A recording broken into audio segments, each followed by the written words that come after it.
Hey everybody, welcome to another episode of Teal Tinted Glasses.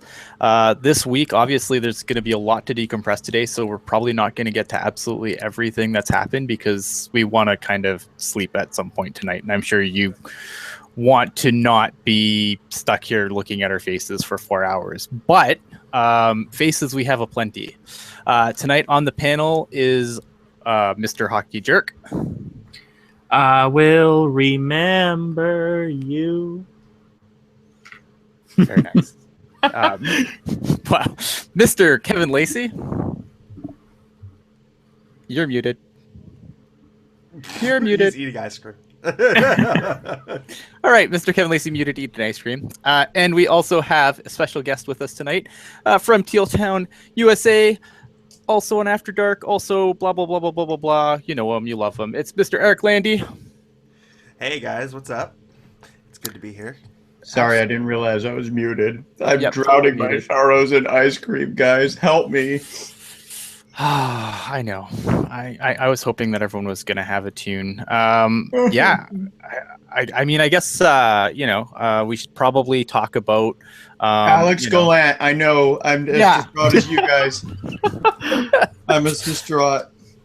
I think we should, obviously talk with the big topic of today, and that would definitely be the loss of Alex Gallant to the Tampa Bay.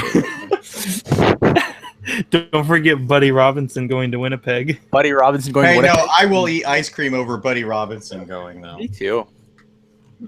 Me too. All right, let's be serious here. I think we should obviously let's start with Marleau because I think that is obviously the story of the day. Marleau leaves San Jose after 19 seasons. He goes to Toronto. He has a 3-year deal with a full no movement clause, and it is a cap hit of $6.25 million. He has a huge, serious bonuses here in this deal as well. He has $14.5 million in signing bonuses over the next 3 years. $7 million of this year, 4.5 the next. Say lockout protection. Yeah, no doubt. $3 million in the final year.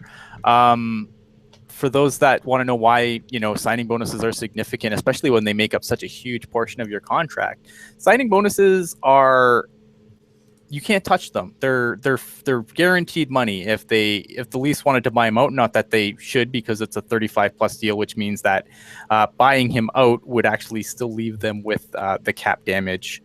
But if they did decide to lock one, he'd still get that money. If there's a lockout, he still gets that money. And most importantly, that money is not touched by escrow. So, if you want to know why Marleau would take this deal, because I know there's a lot of why would Marleau do this to us, blah, blah, blah. That's definitely part of it. Landy, you're the guest here. What are your initial thoughts on Marleau moving on? Honestly, it's kind of painful. He's Shark for life. Mr. No, Shark not anymore. himself. Well, yeah, but just kind of going over it, he was the face of the franchise for so long, and he was, like I said, Mr. Shark, the person that was largely seen as embodying the Sharks and playoff successes and playoff failures. However, look, when you get that kind of a deal at this age, you kind of have to just take it.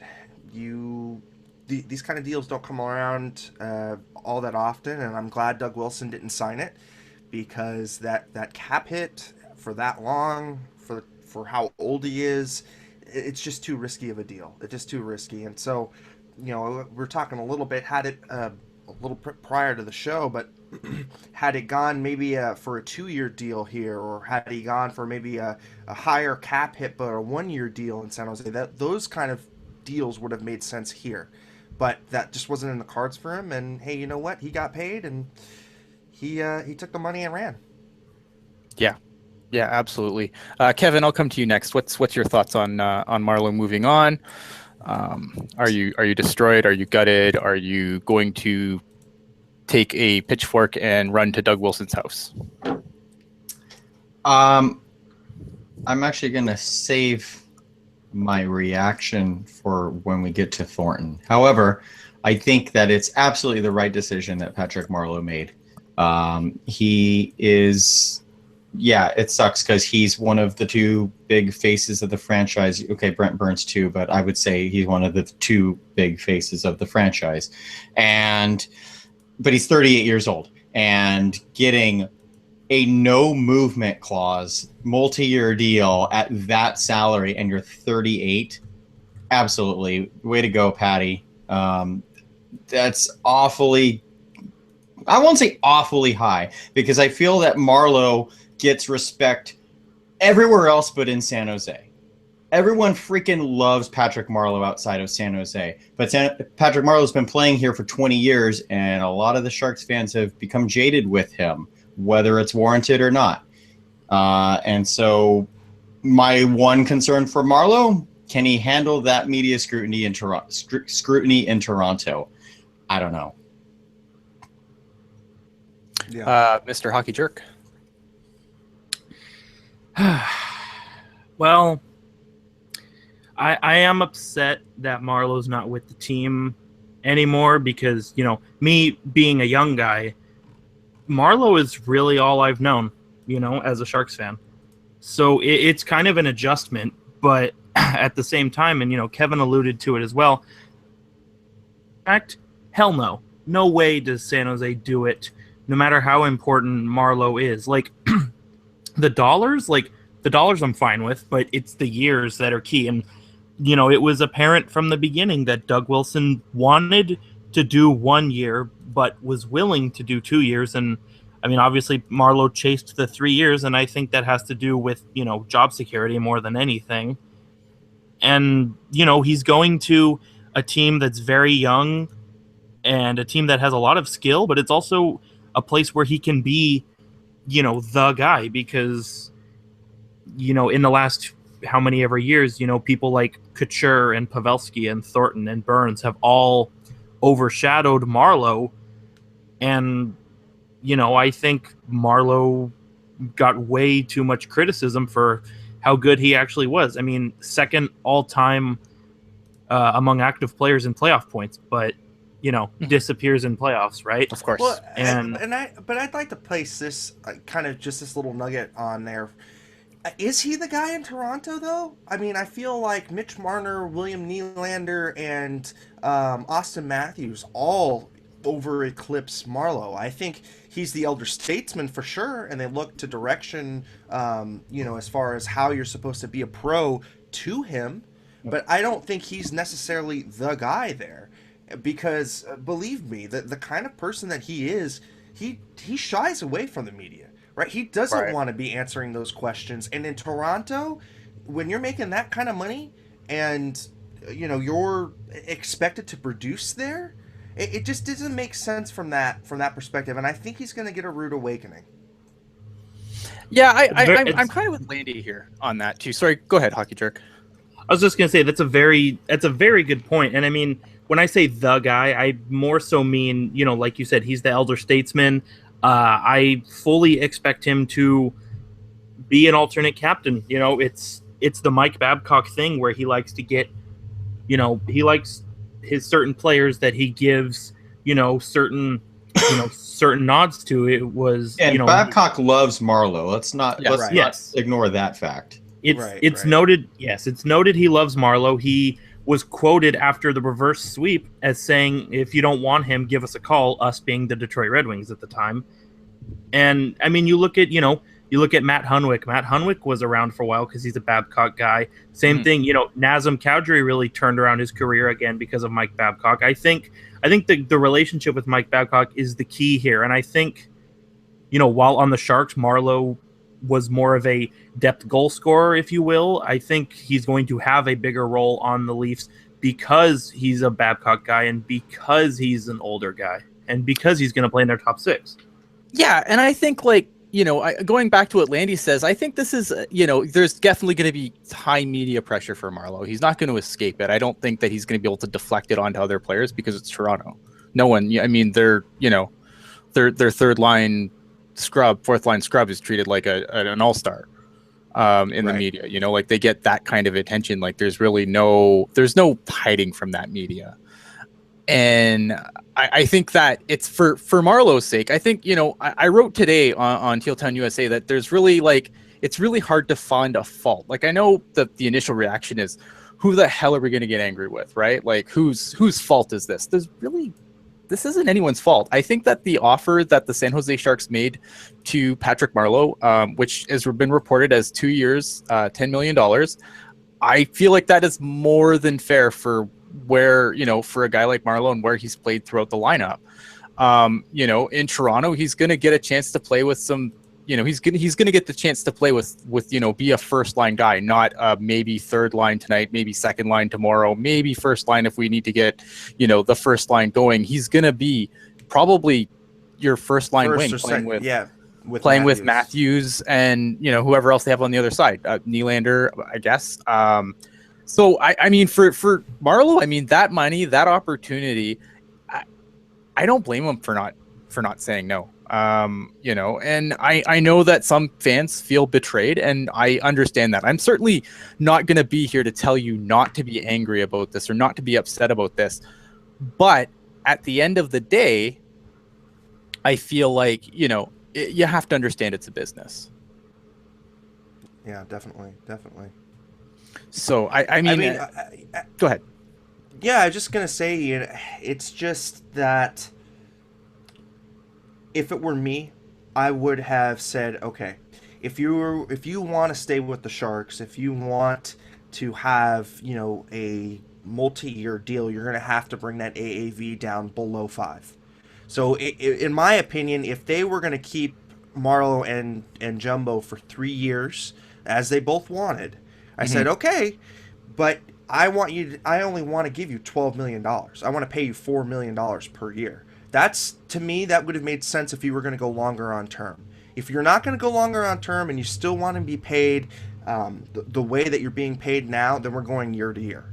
And that's kind of what the read I got from Doug Wilson was as well. It was, hey, look, we can either pay a super high on year to year kind of deals, more than market value, or we can go longer term but have to bring in that cap hit. And it makes total sense because they need the flexibility come next year when the Marc-Edouard Vlasic deal kicks in and when the Martin Jones deal kicks in.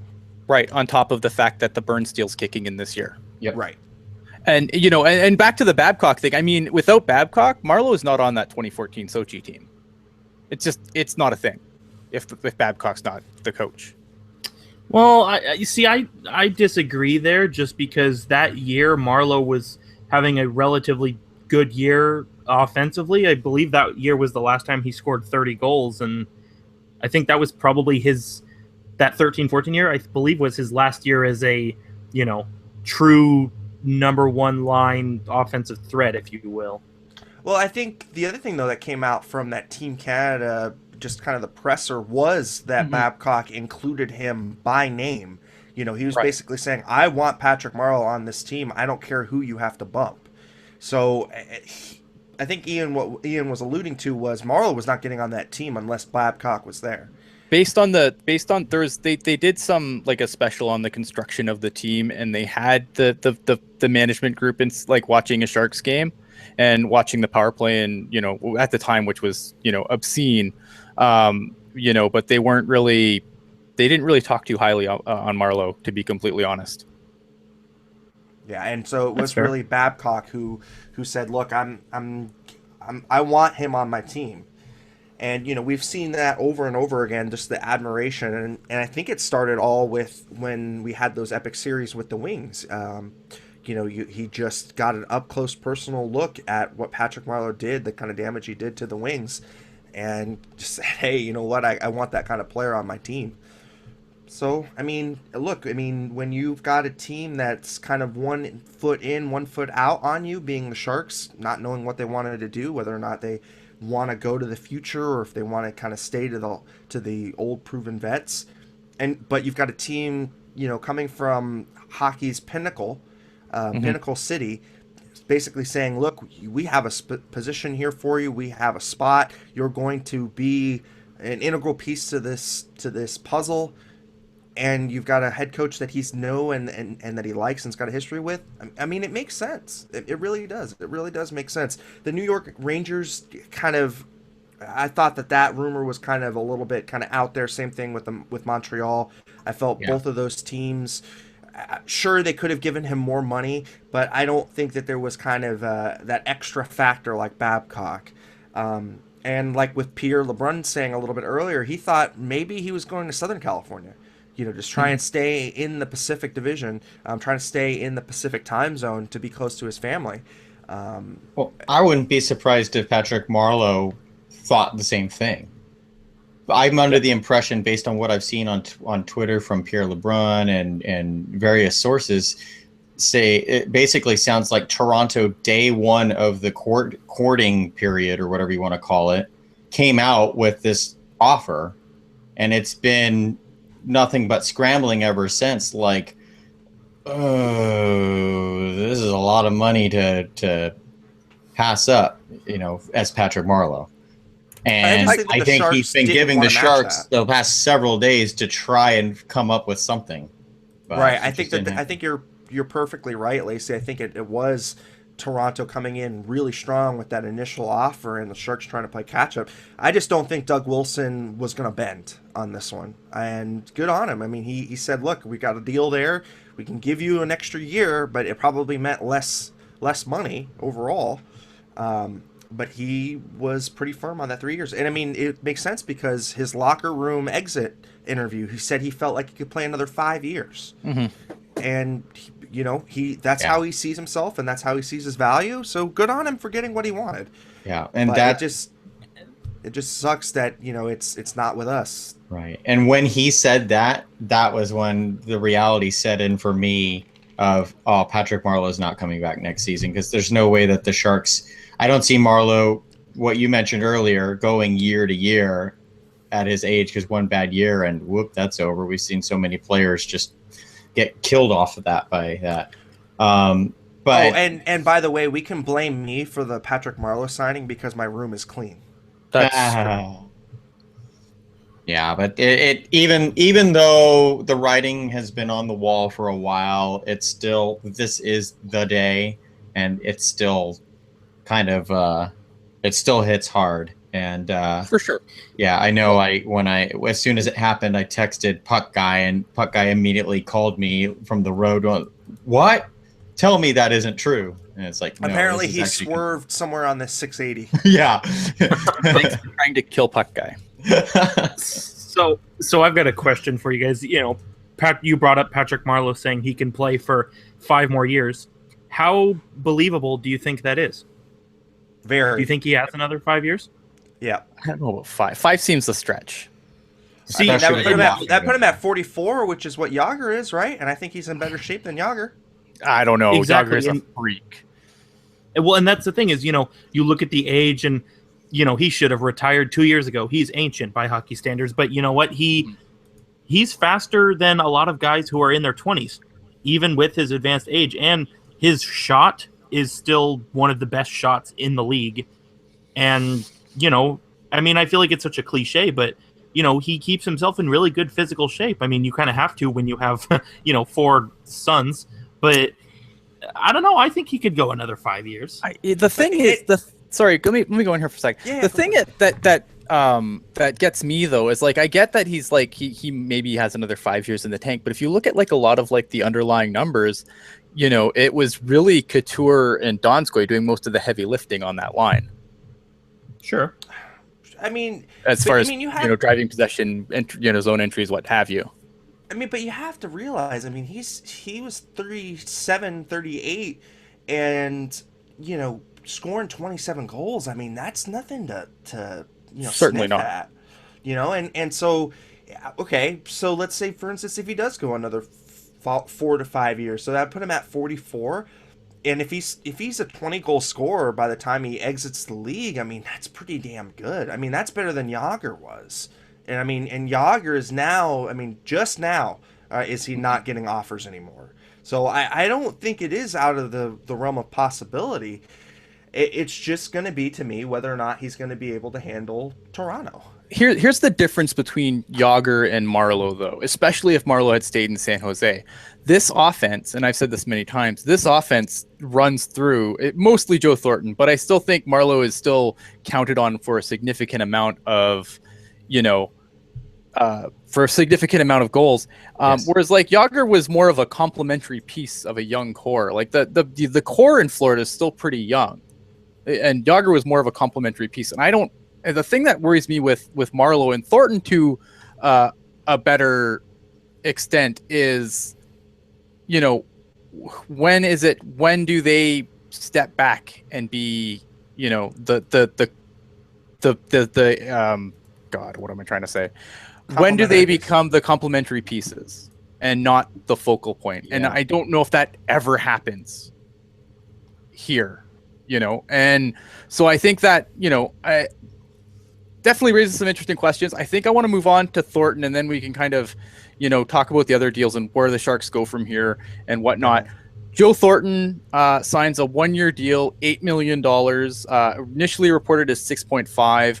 My guess here is that he had two deals. He had a I'm here deal and I'm not, and Patty's not here deal. And then when the news came out today, he signed the not here deal, and it was the $8 million one. What do you guys think of this $8 million for Thornton for 1 year, considering coming off injury, blah, blah, blah? Kevin, I'll start with you. It works for 1 year, but that's a tough pill to swallow to think, couldn't that money have been split up into two assets? But the thing is, we don't know. At this point, we don't know because we're not the GMs of the Sharks. But there's a lot of money being thrown around right now by the Sharks, and it's interesting. And from what I heard from the Vlasic signing, which we'll get to later, and Jones, it sounded like Hasso Plattner stepped up and was involved in the conversation. And I have to think it was the same thing with Joe Thornton. So cap hit aside, I think a big reason why Joe Thornton received $8 million at his age, coming off knee surgery to replace two ligaments, I think is Plattner saying, don't care, we got to keep you, here's the money. Mr. Hockey Jerk. Yeah, I agree with Kevin. I think, look, if Joe Thornton, Patrick Marleau leaving, that's one thing. If Joe Thornton leaves, the Sharks are a lottery team. And if you try to tell me otherwise, then you will get the crap added out of you. Kevin put it nicely. I think Hasso jumped in and said, look, I want this team to be competitive. You want this team to be competitive. Let's not play any games here. And I don't hate the signing for Joe Thornton because, yes, $8 million is a hefty number, but I honestly feel like people fail to realize that, in every year since the salary cap was introduced, except for lockout years, it has gone up every year. So there's growth there. The Sharks also have some cap penalties coming off the books with the Adam Burish buyout and the Tommy Wingels retained salary. There's some space there. And it's a 1-year deal. So at the end of the year, if he, plays well, hey, Joe, take another 1-year deal. We're good. And if he doesn't, then you just walk away and you cut your losses. But, he's had 50 points in 79 games last year. Is that all of a sudden bad? I don't think so. No, I don't think so either.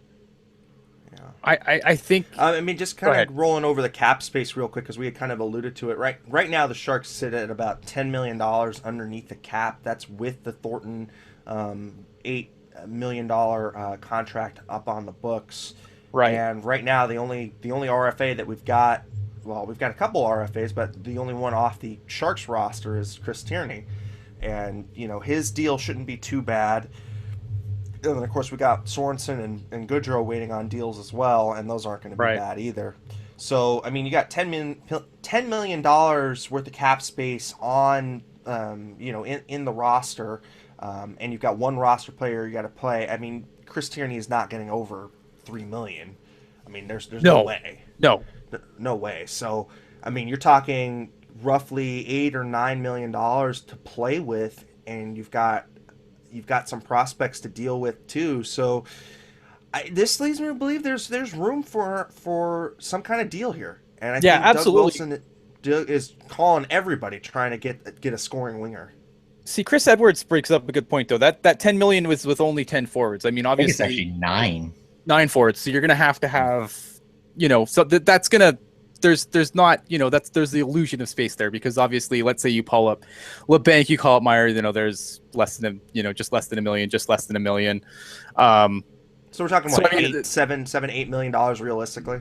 Yeah, about $7 or $8 million is probably about what they'll have to play with once you get Tierney under contract and you make whatever call-ups you make, depending on what Sorensen gets, what Gaudreau gets. So it's definitely something that you have to consider, but I still think there's room. My thing is, I don't know if for me, I don't think the Sharks need to run out right now and make a deal. Like I'm very much on this. Let's kind of put these guys' feet in the fire, because you have a lot of players. Like, look at Joe Thornton coming back, probably keeps this at least, this keeps this team a playoff team. But there's too many players on this team right now that need to take that next step.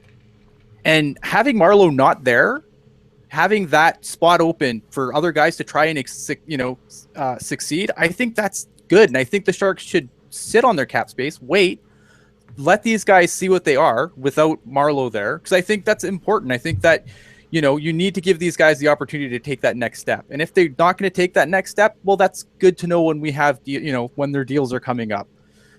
So I personally, I would like to see. I think they should just sit on the cap space, but that's my opinion. What say you, panel?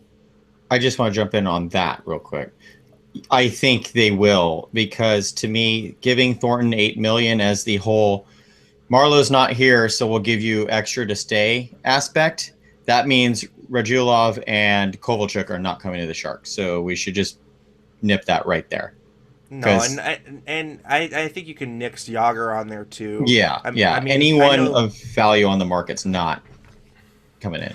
I mean, I think the first thing you got to look at too is California state tax. I mean, and for the free agent players, that's not insignificant.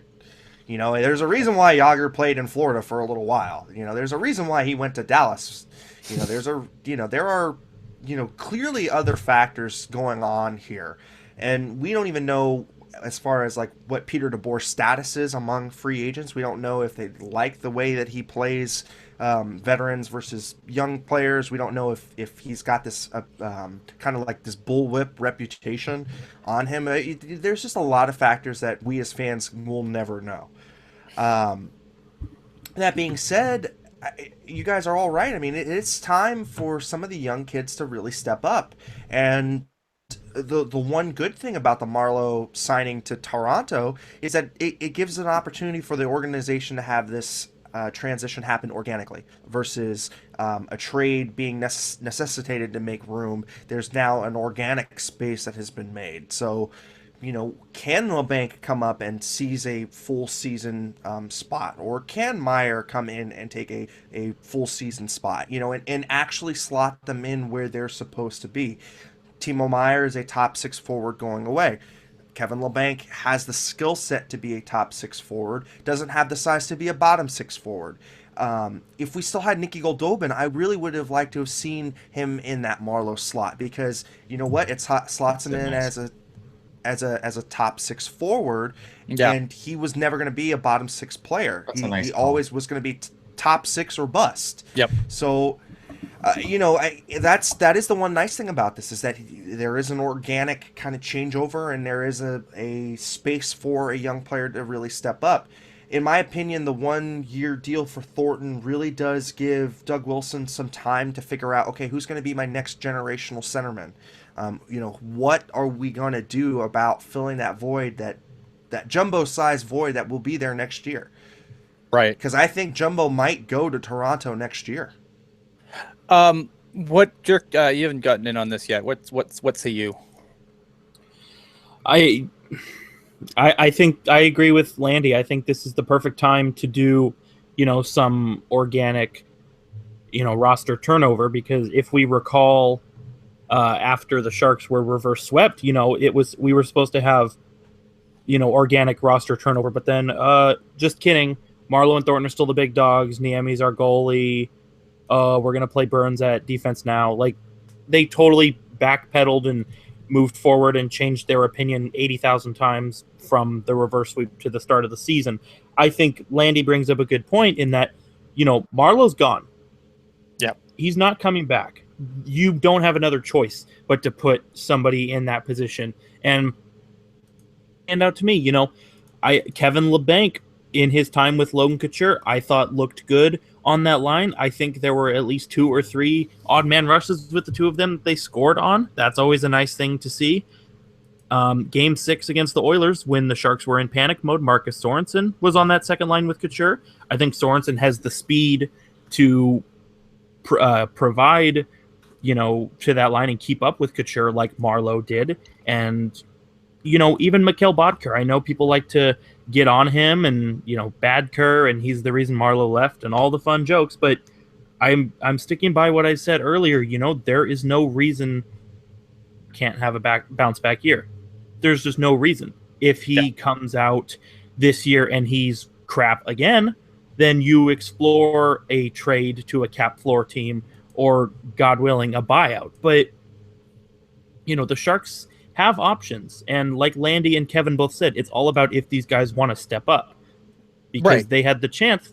They had the chance to step up, 3 years ago when we went through this. And what did we get? Well, Chris Tierney put up some points, which was nice. And Melker Karlsson set a consecutive games with a goal streak. But other than that, we didn't really get a whole lot. Yeah, you got 2 bottom 6 forwards out of that whole rebuilding process. Right. And let's face it, replacing a Marleau of last year is a lot easier for a kid to put that kind of responsibility on his shoulders than replacing a prime year Marleau. So it's only 27 goals that we're removing from the picture. And at the rate the Sharks scored last year, that's a lot. But, there's no doubt in my mind that Timo could put up 27 goals, or LeBanc could put up 27 goals. It's just going to be about them really taking the reins on this, and it's going to be about Peter DeBoer finally giving full trust to some young kids. I think that's true. And you know what? I think that it's important that they get this opportunity. I'm not saying they shouldn't look at other free agents. There's a couple free agents out there that for the right price, I would take a look at. Like, I saw Thomas Vanek's name come in the chat. You give me a Thomas Vanek for 2.5, I'm not upset. You give me a PA Parento, I'm not upset. I think it blows my mind. PA Parento, how he just can't seem to hold down a job when it seems like he's just good everywhere he goes. You give me a PA Parento, I'll be ecstatic. Well, the thing with the 2 knocks with those 2 players are the locker room deal. I mean, like, they're supposed to be pretty cancerous. Thomas Vanek has got a history of gambling, and people can go back. Yeah, so no Vegas. So go back and look at Vanek and look at his checkered career. He's got some personal demons he's got to deal with, and you look at PA Parento, who apparently rubbed people the wrong way. And we know that Doug Wilson, if anything, is very meticulous about guys' characters. So he's only going to bring in somebody to that dressing room that he feels can mesh with these players, that he feels is a good influence on the locker room. He knew that he burned the bridges during the year after the reverse sweep, and he knew that the locker room and the toxicity, that level can't ever be that way again. So he's got to do due diligence and see, what kind of players he can get that will be, quote unquote, shark type players. Right. Let me just throw this out here, and then we'll move on to some of the other signings that the Sharks did. Obviously, a lot was made, and to my supreme annoyance, a lot was made about how important Patrick Marleau was to Joe Thornton coming back, and they had to come back together. And I'm just so glad this narrative can die in a fire now. Like, I'm so happy about this, because I'm thinking, like, okay, I understand that people have friendships and, people, but it's also a business, right? Like, I'm sure there's lots of best friends that play on separate teams, you know? Um, and, this idea that, Joe Thornton would just be so heartbroken without Marleau when have you seen Joe Thornton in a picture without Brent Burns somewhere around him? Like, it baffled my mind. I don't know. I'm glad this narrative's over. I'm glad that Joe Thornton's here and somehow Patrick Marleau's not, and that's okay. Do you guys think that the Sharks made the right choice though? Would you have taken Thornton over Marleau if you had to pick between the two? Jerk. I think the Sharks made the right choice. I kind of touched on it earlier. If you have no Thornton, you're looking at Couture, maybe Hurdle, Tierney, Carpenter, O'Regan. I mean, that's not a Stanley Cup lineup in terms of center depth.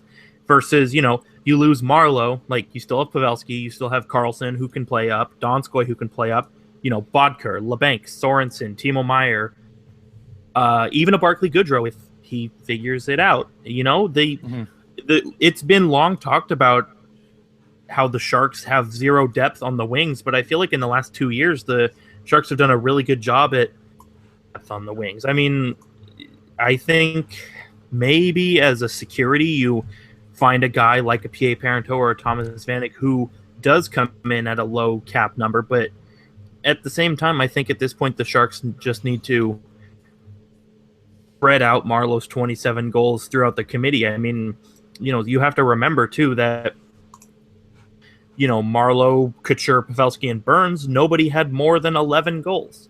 That's not a sustainable trend at all. That obviously is going to turn up. I think more than 11. Can you repeat more than 11 goals on the power play? No, at all. It was Pavelski had 28. I think Couture had 25. Marleau had 27, and then the next highest was Bodker with 11. Right. Oh, okay. I see what you're saying.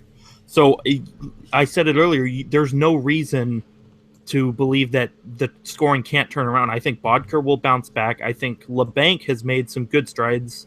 Granted, his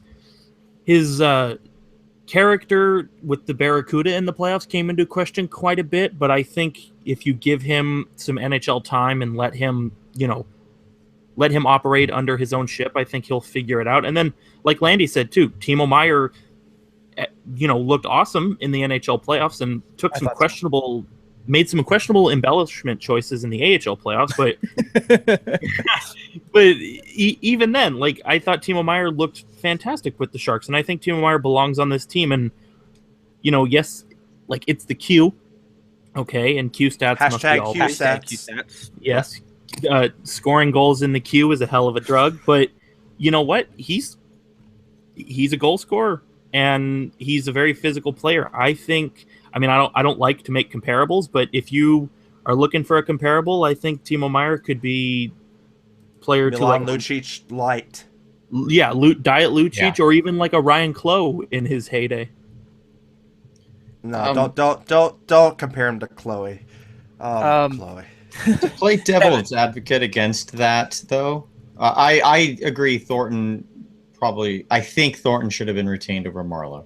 But to play devil's advocate, as far as the depth goes, I feel like there's a significant drop-off from Marleau at left wing 1 down to Hansen at left wing 2 versus Thornton at 1/2 center versus Couture at 1/2 center, or even Pavelski in there as well if you want to throw him on any of those spots. I guess Pavelski now has to be the number 1 left wing because I don't consider Hansen or any of the other options first-line wings. Well, I think that's fair. I think you just also lost a lot of team speed there with Marleau leaving.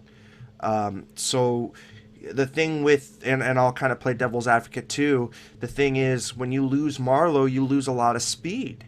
And now this team has, it took last year and it wanted to get sped up. So it got Marcus Sorensen, it got Mikhail Bodker, and it got David Schlemko. By now taking Patrick Marleau out of the equation, you've reduced the team's speed and you've kind of kept it that plodding along style that Thornton likes to play. Which is, there's no problem with that. He's just got to get complementary pieces that can play with him in that style. So if it were me, I would probably put Timo up there on that first line wing with Jumbo and with Pavelski. And I always liked a big person up there with those three because it gives it kind of opens up space in the slot for Pavelski. And that's what I really liked. So when you saw when Hurl used his body on that first line, he would make a lot of room for himself. Or if you saw when Brent Burns was a forward and was up there, he played wrecking ball. And I think they excel when they have that wrecking ball kind of player just to make some space for him. I want to jump in on something in the chat. I want to make something abundantly clear, and I know I've said this on Twitter a lot lately, and I'm going to say it on air, and I'm going to say it probably every show from here until the end of time. A rebuild for the Sharks was never on the table, and if you think it was on the table, that thought should have left your mind as soon as that Burns and now the Vlasic and the Jones deal are signed. This team isn't rebuilding anytime soon. You don't sign guys to 8-year terms to rebuild. No, you don't. It just doesn't happen. Just stop talking about rebuild. It's never going to happen. Doug Wilson will continue to retool on the fly for better or worse. This team is not going to have a got it down to the bolts rebuild ever. It's going to be more like Detroit. I mean, it's going to be that Detroit system of trying to keep the best team on the ice and the best product on the ice on there all the time. Because Mr. Ilitch was a owner who was notorious for spending a lot of money and for making sure that the team was not going to bottom out.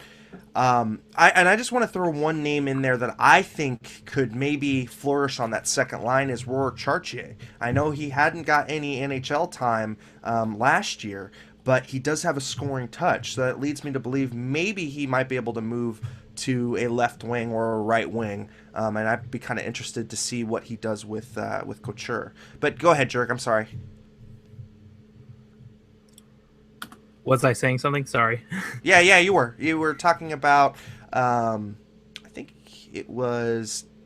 Oh yes. I just want to kind of piggyback onto what Ian said, but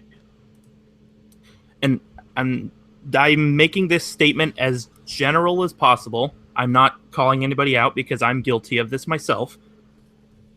I've noticed that the individuals who are calling for a rebuild are the same ones who get upset when the Sharks tend to lose a handful of games in a row. And, rebuilds entail losing. And yeah.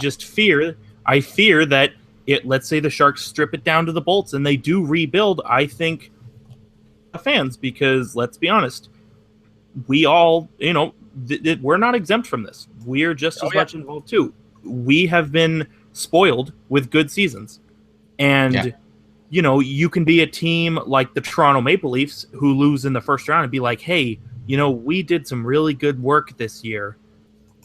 Or you can be a team like San Jose who is a year removed from losing in the Stanley Cup final and say, oh, that's not good enough. Mm-hmm. I just think that a rebuild is totally ridiculous, and I stress to all of you that it could be a lot worse. And right. I mean, and the other thing that we got to remember too is the way that the marketplaces react to rebuilds. In Toronto, you have a huge corporate sponsorship, and you have just a city rabid for hockey. They can deal with a prolonged rebuild because you've got the fans that aren't fickle. Bay Area fans, we are super spoiled with just the product that we have here. And so if the Sharks do take a step back, you saw how that was the year that we did not make the playoffs. So you saw how much the season ticket holders reacted to that. And I think Hosko got scared shitless and said, hey, look, we can't do that. I mean, this team will not survive if it tries to go through a rebuild as it is now today with the fan kind of interactions that we have today. You look at a team like Chicago. They couldn't withstand the rebuild for a long time. I mean, before the Wirtz family kind of took over and just kind of got their heads out of their asses. I mean, you look at how barren the United Center was prior to 2010. I mean, hockey, unfortunately, it's still not as popular as baseball or football, where you'll get the fans to come as long as there's a product on the ice.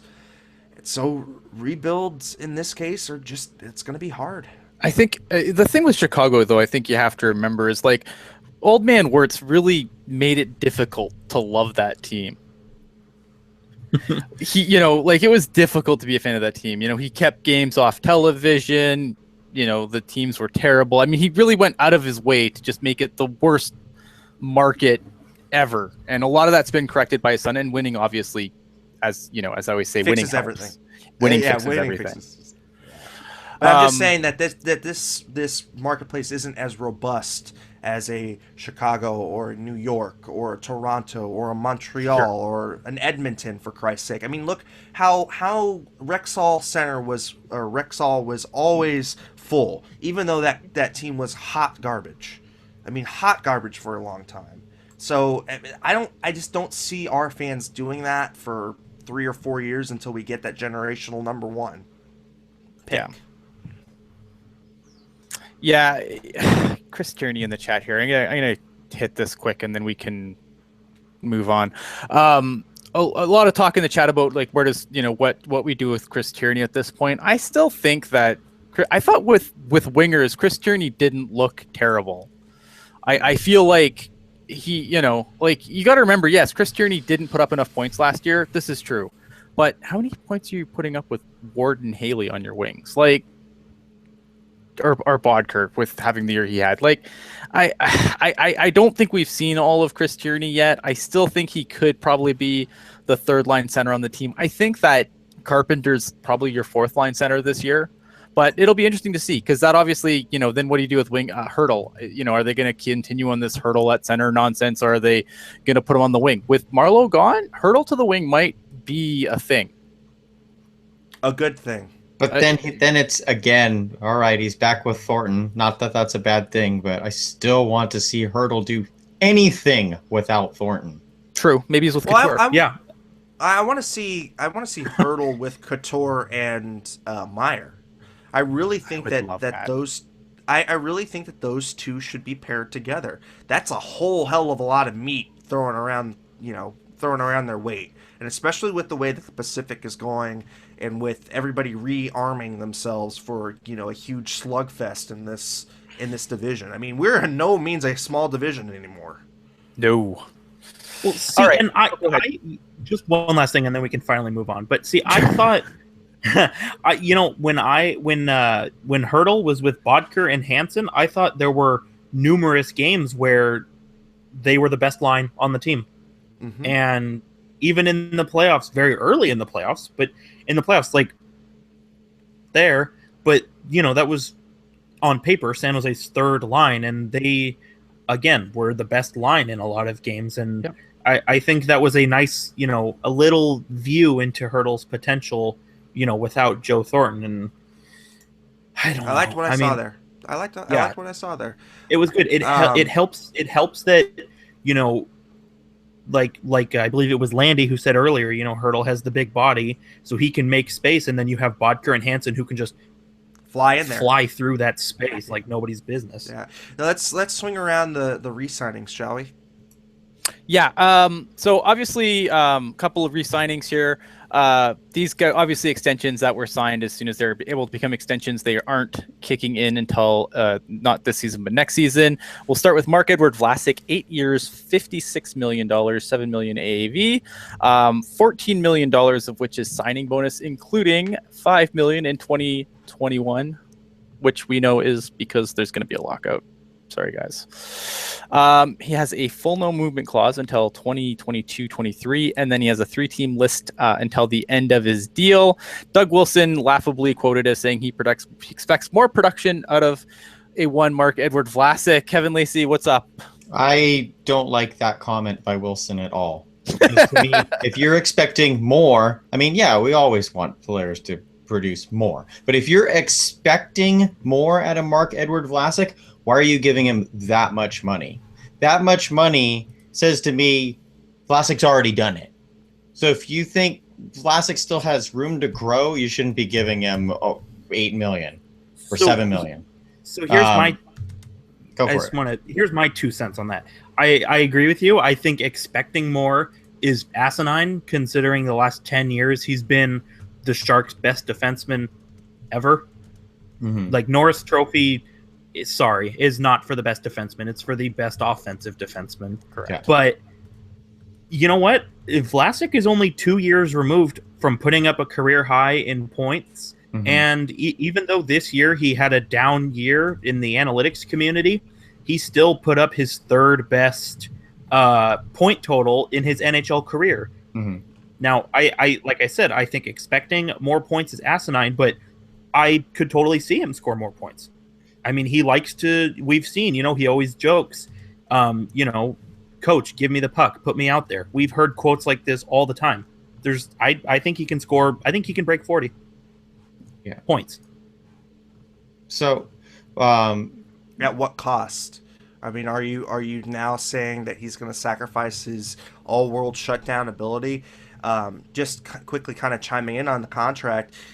Look, he was going to get that and more on the open market. that's where I was trying to go. Yeah, I have no doubt that there was a Yahoo in Toronto and a Yahoo in New York that would have said, okay, we'll give you, 7 times, I don't know, 7 times 8. Because defensemen that play his style are not a easy thing to come by. I mean, Yeah. you also look at a partner that needs to be in Ottawa, even though they don't have the money. I'm sure that they would have looked at a Mark Edward Vlasic.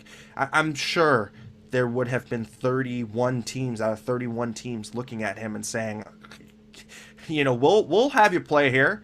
And I'm sure the big markets like Toronto, hell, even Montreal, his home state's team. I mean, they would have ponied up a lot of money. So I think that was the money that was going to take. I think he took a break on the Sharks. I think he probably could have gotten $8 million a year. Yeah. Easy. Yeah. And that's what you just said, Landy, is where I was going with my initial point was. Now, with that said about the room for production thing, line, whatever, it's not like Vlasic doesn't deserve the contract, at least the yearly salary that he's getting. Maybe later down the line, that contract hurts, but we'll worry about that then. Right now, for the production that Vlasic does put up, I think he's worth it. I love the guy. He's the Sharks' best defenseman, as you mentioned, Hockey Jerk, in the last 10 years easily, except for, homegrown anyway, because Burns is obviously a pretty amazing player. He just won the Norris. Right. But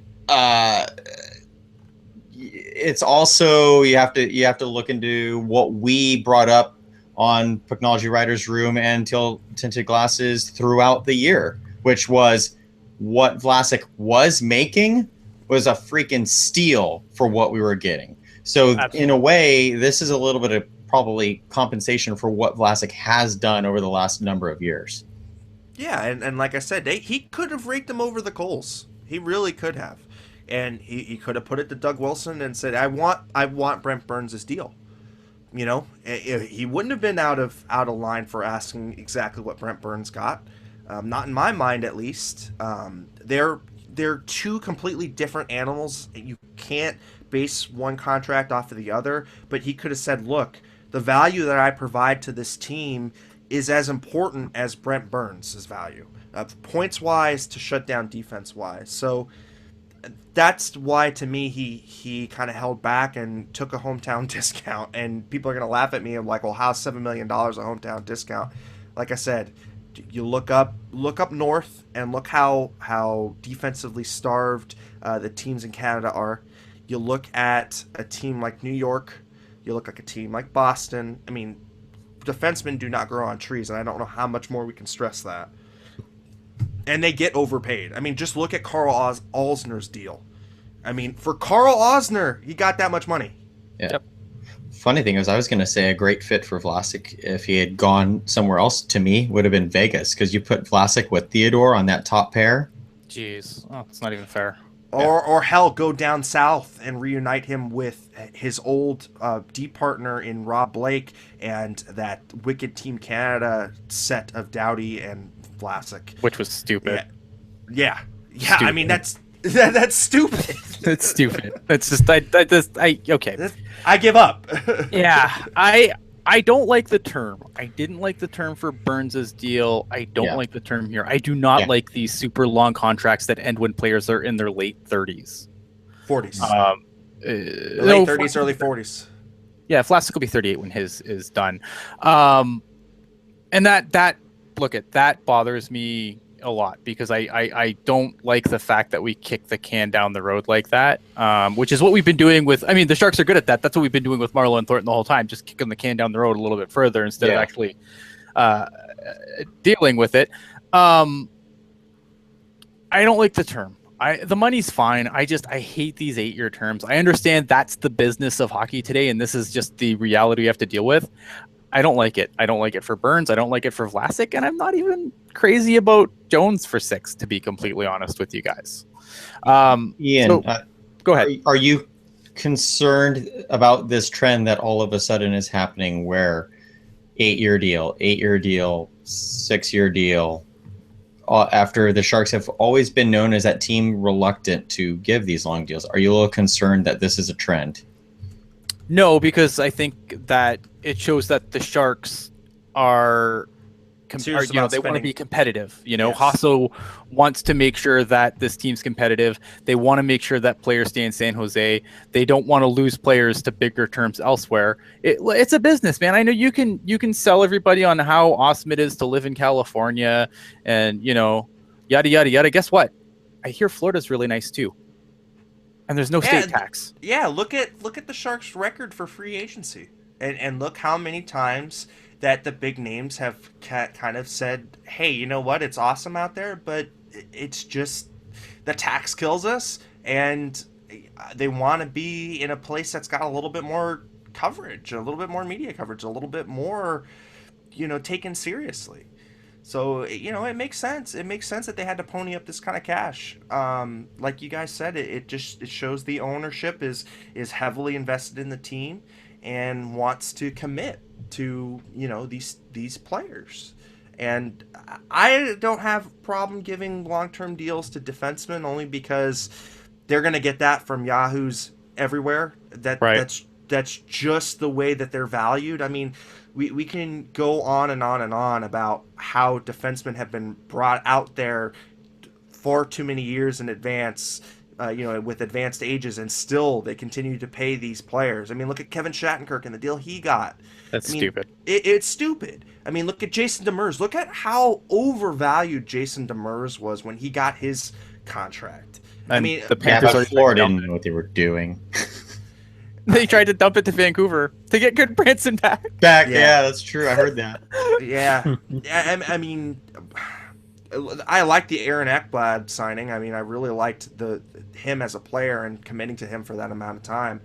It's just, you know what? Until we get to another lockout, these GMs, they need saving from themselves, and these owners need saving from themselves.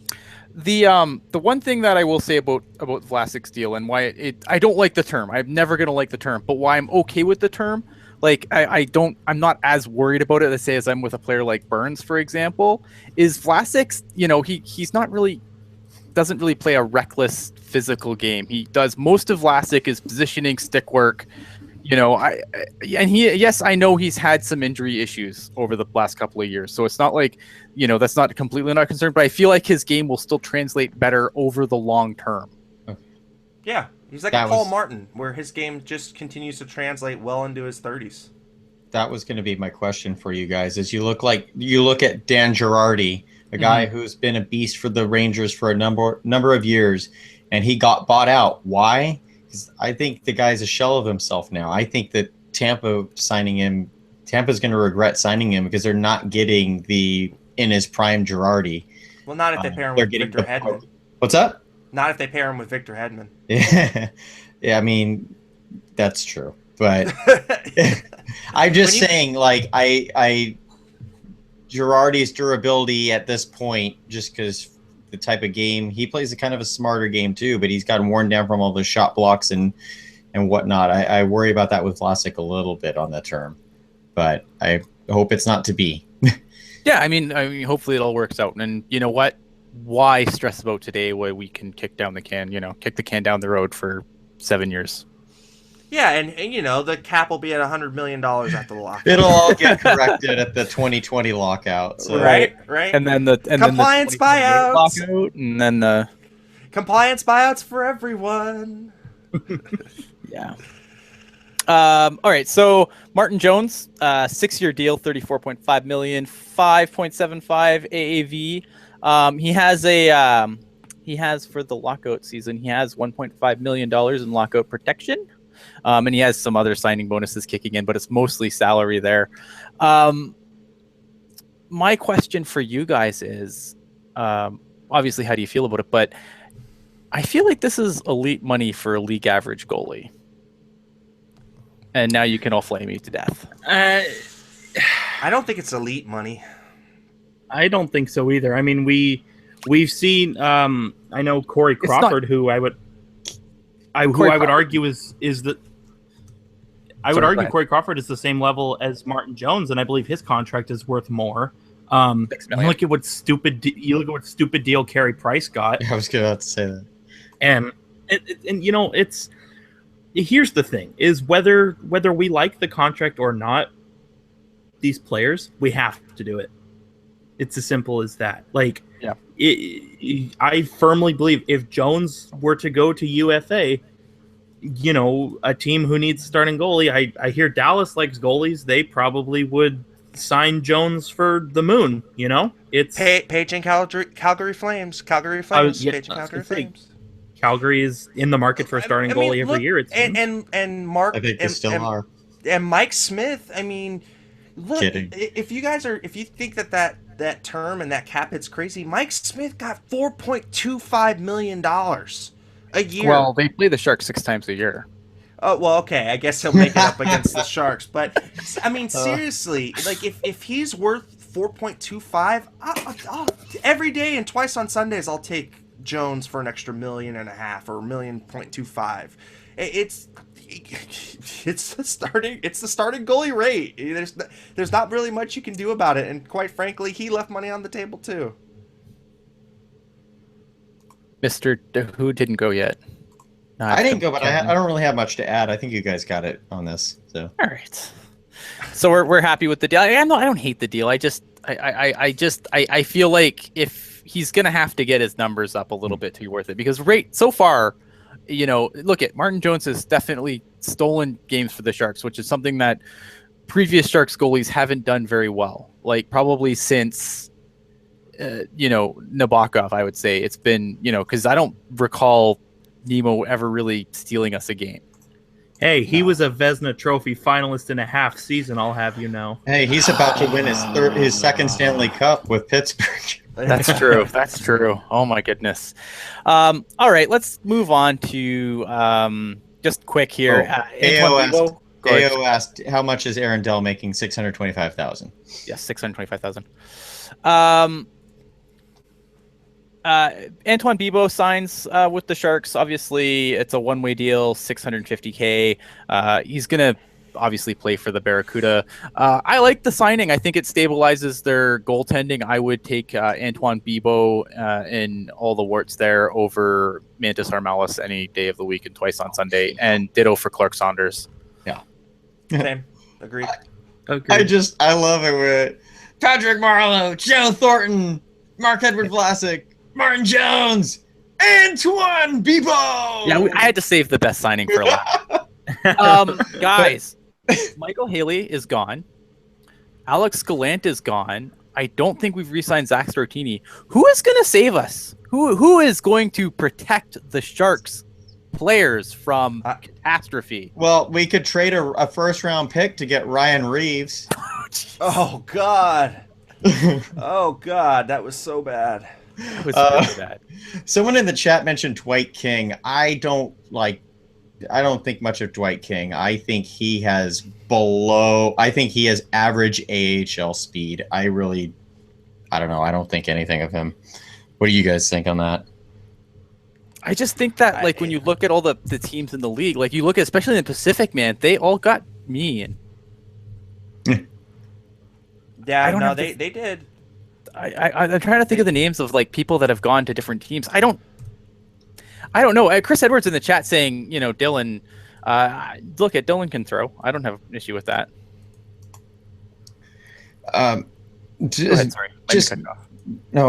I was going to say, just going on the Alex Gallant thing real quick. Kudos to him. I mean, a guy who played in the SPHL gets an NHL contract. He's probably never going to see a time in the NHL, but I still love Gally. And wow, what a story there. Jay Clark chiming in. This is pretty funny. Couture looks like a fighter. You know what? He did get in a fight and punch Mike Richards so hard he broke his hand. So that's very true. Yeah, maybe there's a future there. Maybe there's a future there. Timo Meyer playing the role of Diet. I figured it out, guys. I figured it out. Who have I been harping on all year besides Vladimir Savotka? How does Eric Bolton get these contracts every year to play one game for the Islanders, right? Well, at 40 years old, the Islanders did not sign him yesterday on July 1st, so Eric Bolton, guys, at 40. He'll be the protector. You were talking about players you harp on, and I thought you were going to go the Victor Arvidsson. Victor Arvidsson? Oh, no. Nice. I was trying to be nice about it. Hey, there's a slightly used Shane Doan and Jerome Iginla still on the market that we could use as face pass. Hey, okay, Shane Doan has been supposed to come to the Sharks every year, like the last 5 years. Why not just make it a reality? No, okay, guys. No. Iginla, Doan, or Yager? Go. Yager. Iginla, Doan, or Yager? Oh God. Yager. Iginla. Oh, I think Doan, but there we go. I guess Yager wins. Yeah. 2-1. Oh, hey, okay. Interesting though. Brandon Peary is still available. I mentioned he's like discount Nieto, if you ask me. Discount Nieto. Discount Nieto. Something I want to bring up in the chat. AJ with his age-old narrative. Name me the awesome D-man that Wilson's drafted since Vlasic. Let's see. Anyone want to help me out here? Throw out a name. Jason Demers, Joachim Ryan, Justin Braun, yeah. Was Josh George's before or after? I believe after. Or before, excuse me. Before, yeah. Before? Okay. Dylan DeMello, yeah. That's another one. I don't know, but there's going to be that's also a good point. There's going to be another spot open on the defense with the departure of David Schlemko and subsequent trade of David Schlemko. Golden Knights legend. Yeah, I'd love to see Heed in that role. I want to see what he's got. I want to see what Joachim Ryan's got. I think these are two players that are ready to fill in. Look, the baby Sharks have a lot of talent, and I just don't think that a lot of people realize just what they've got down there. Yeah. I mean, some of it's still marinating, and justifiably so. But it's not a completely weak barren wasteland as it used to be. Yeah, it's not a barren wasteland. It's not. I mean, is there a Marc-Edouard Vlasic down there? No. Is there a Brent Burns down there? No. But there's still decent. Yeah. There's still some decent prospects out there. Now, obviously, prospects have to turn out at some point, but there's no one down there right now that I would just completely write off. That's actually a prospect. Yeah, and the D, which was the big question mark for the Barracuda going into last season, I actually think the D might be their strongest position this next season. It's funny how they're used. Yeah, it's funny how it oscillates in organizations. This organization used to be known as a goalie factory for a long time, and look how barren it is now. Yeah. Then this team kind of was known for producing those gritty second, third line, fourth line forwards, and now it's switched to D, which this team has never been known to really ripen defensive prospects, but now we've got a bumper crop of them. So it's cyclical. I think everybody just needs to realize that sports is very cyclical. You go through dry spells on the farm, and you go through really a lot of prospects on the farm. It's just really cyclical. I'm glad you mentioned how the goaltending kind of got barren there for a while. So I'll get this back to Ian's original point that I totally derailed, which was Antoine Bibeau coming in. You look at Troy Grosnick getting re-signed. However, he's now 27 years old now. Correct. Antoine Bibeau, if I recall, is 22 or 23 years old. 23 years old. So there's still a young guy who you can't totally write off yet. He did he win the Memorial Cup? Or did he lose in the finals? I know he played in the finals of the Memorial Cup. But he was the goaltender. He did lose to the final of the Memorial Cup, but he was the best goaltender in the tournament. In the tournament. There we go. That's what it was. And the reason that Bibeau is now on the Sharks, in the Sharks organization versus Toronto, was just, I think he had a falling out with his coach. Toronto had a number of goalies in their pipeline already, led by Garrett Sparks, and he was expendable. So good on the Sharks to at least address that hole, which was even last year, because we always talked about what happens if Grosnick goes down. And now at least there's a solid answer. There's a solid answer. And 1 year for Bibeau, I mean, that's a nice show me deal. I guess I know we've been doing this for a while. I just want to go through some of the other deals. Just buzz in if you have something to say. Evgeny Kuznetsov tonight just got an 8-year, $7.8 million AAV deal from the Washington Capitals, and then they had to move Marcus Johansson for nothing. That's a big contract for your second line center. No. Anyone else have anything on that? I think at the going rate, though, this is very similar to the Logan Couture contract extension a few years ago when he was the second line center, though. So if you're looking at a few years ago versus now, I think it's right around the same pace. I'm okay with that. I think it sucks for the Caps they lost Johansson, but yeah, I mean, look, what makes me wonder now is when you look at some of these deals, what the hell is Ryan Johansson going to get? A lot. Did we lose Eric? We lost Landy. Oh no! Oh, he probably had to do some laundry. Oh, there he is. Okay. Yeah. What does Ryan Johansson get? What are we talking about? What does Ryan Johansson get if Kuznetsov's getting $7.25 per year? Right. Holy God. I don't even want to know. I mean, probably 8. I'm guessing 8. Look, if you thought the center situation was bad in San Jose, all you got to do is look at Nashville. After Ryan Johansson, I mean, what the hell else do they have? Well, they got Nick Bonino, which was a really good signing in my opinion. Yeah. Mike Fisher is going to be the big question there, is if he goes around for another, goes for one more go around. But I really like that Mike Bonino deal. I do too. Hey, I got a question for you guys. A legit question. I just don't know. Yeah. One of the things with the Bonino deal was he saves a lot on taxes. Is there something with the Tennessee tax laws I'm not aware of? It's pretty low. No idea what the state tax is in Tennessee. Okay, I just because I know that was a big deal was made of why he signed with Nashville, and that was brought in there. Cap Friendly has a post-tax earnings calculator, so if you guys can vamp, I can get you some numbers. Oh wow, perfect! I can always vamp. Tennessee has no income tax, but does have Edwards. It does have a hall tax that is 6% tax on interest and dividends. Oh. There you go. Okay. So I guess I'm becoming an accountant now. Eric Landy, CPA. All right. Oh, so it's funny, but my uncle's a CPA. Nick Bonino, 4 years, $4.1 million. I guess we can jump to that next since we kind of already brought up Bonino. I like this deal for Nashville. I think for a third line center, possibly play second. I think look at Nashville is kind of barren down the middle, and I think this definitely helps. Agreed. I think it's a good signing.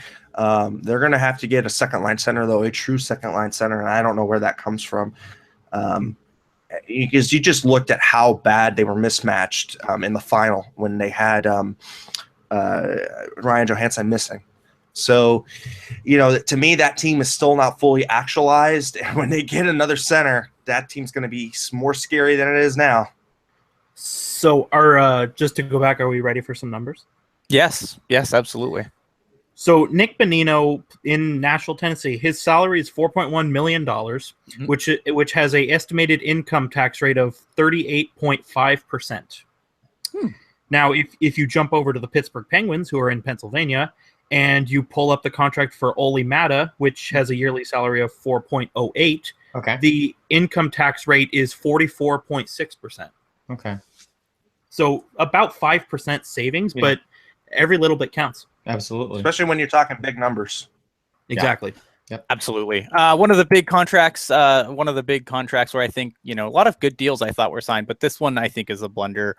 4 years, $6.65 million AAV for Kevin Shattenkirk in New York. I don't like this. I just don't. Somebody's got to take Girardi's money. I thought, I don't know. Hey, it wouldn't be free agent frenzy without New York making a stupid move. Go ahead, Kevin.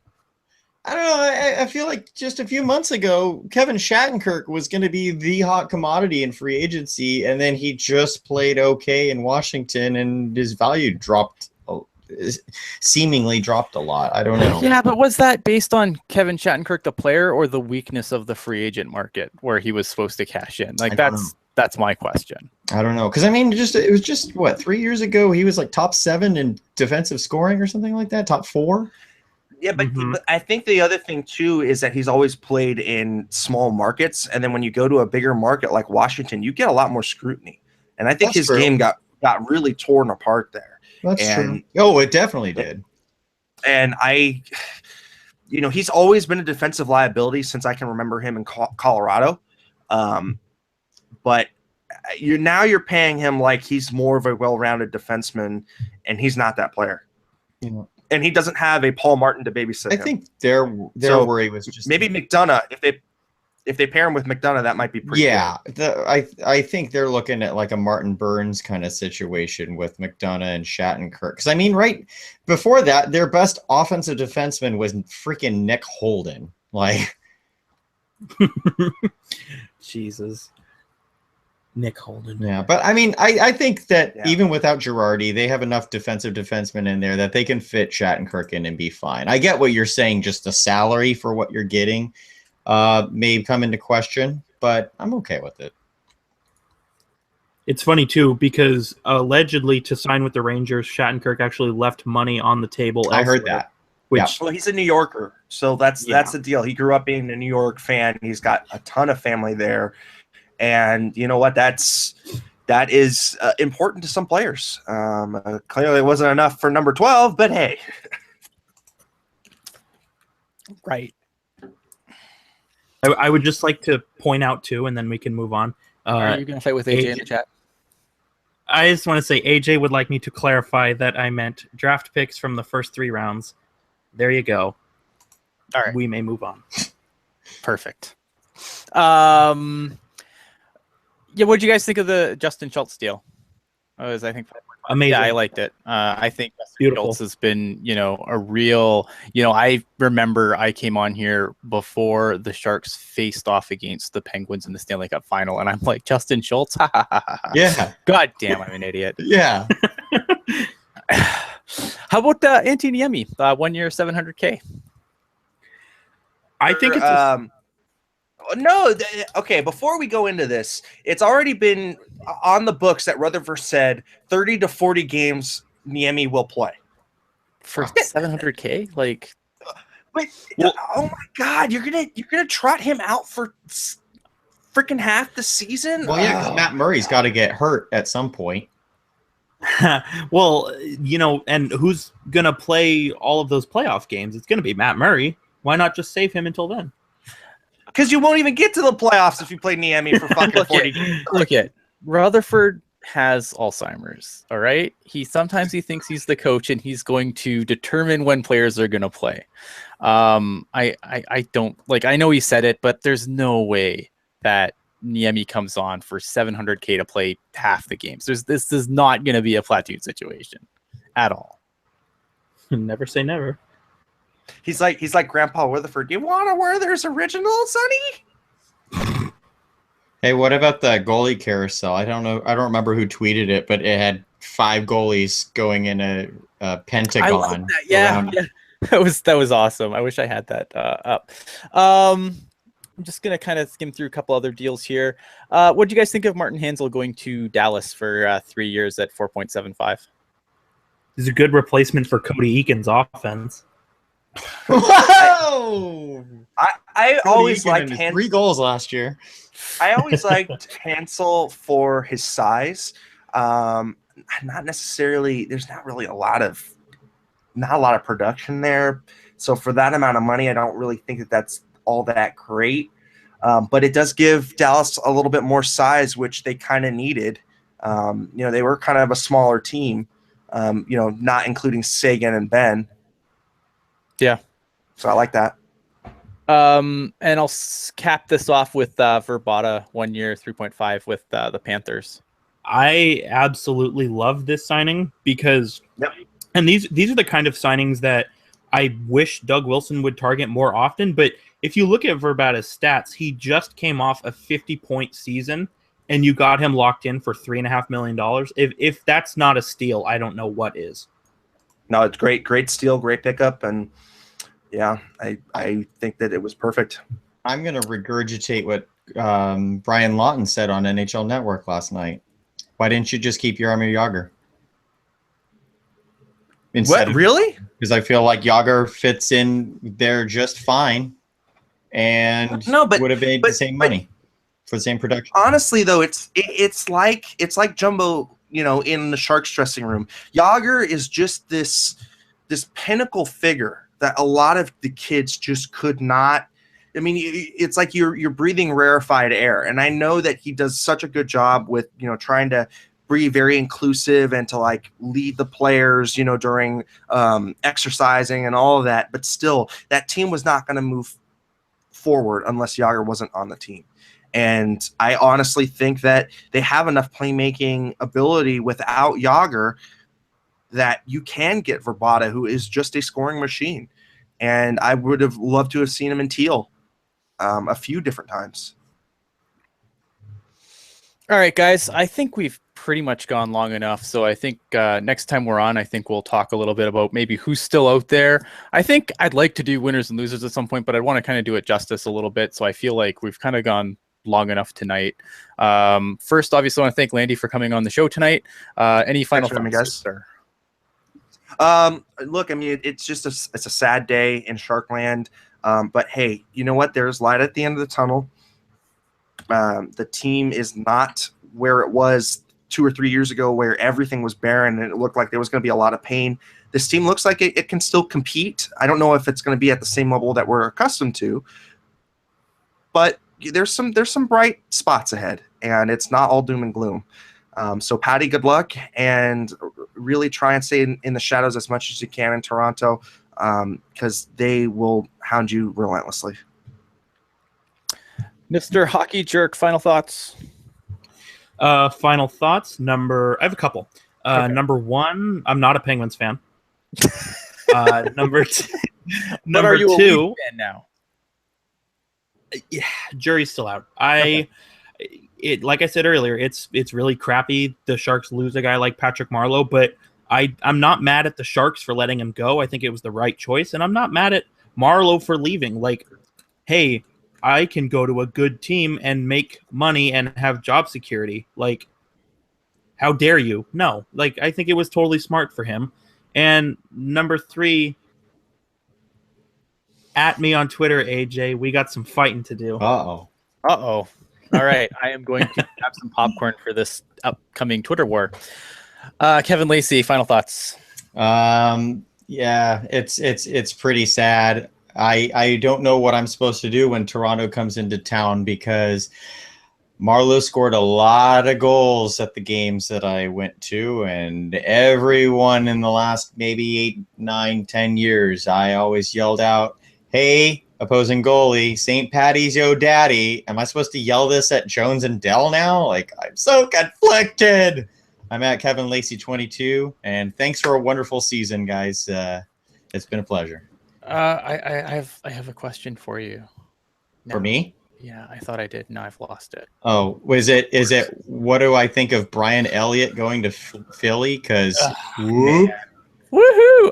No, I was going to say, actually, last question for the panel. How do you think the Shark fans are going to react to Marleau when he comes back? I don't think it's going to be silly. Like, this isn't going to be Brian Campbell, right?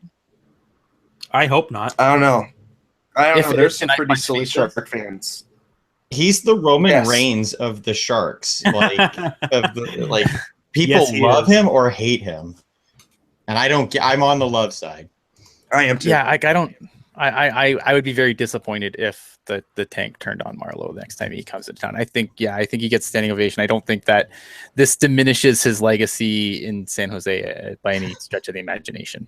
No, and he's got a full no move. So if he doesn't like it in Toronto, he can just basically cry until he gets a trade back to San Jose. I can't wait for JR to get on some kind of TV and go, "What a gutless move to go to Toronto." And he does not show Canadian teams. JR will have no reason to talk about Patrick Marleau. Yeah, there you go. All right, guys. I am Ian Reed. You can find me at Ian Blog Sharks. I put out a couple of articles in the last couple of nights about the free agency. The guys did a video earlier with some initial reactions to the Marleau contract that is included in my most recent article. So, I mean, that article has it all. So definitely go check that out on Teal Town USA. Follow at Teal Town USA on Twitter. Please subscribe to the channel if you haven't. Subscribe to our audio streams, iTunes, Google Play, the whole works. We will be back. I don't know when we'll be back. We'll be back soonish. I have surgery on Friday, but I'd like to be We'll back. be back sometime tomorrow before when that. Radulov signs. No. Yeah, we'll come. Maybe, Radulov? maybe if I can get the crew together, maybe we'll do another show later in the week before I go have surgery. We'll see. A pre-surgery. Yes, a pre-surgery before I go on the IR. Keep your eyes on our Twitter feeds. Obviously, we'll always let you know when a show is going to be. We'll be here all summer. Don't go away. Subscribe. Guys, this has been awesome. Have a good night.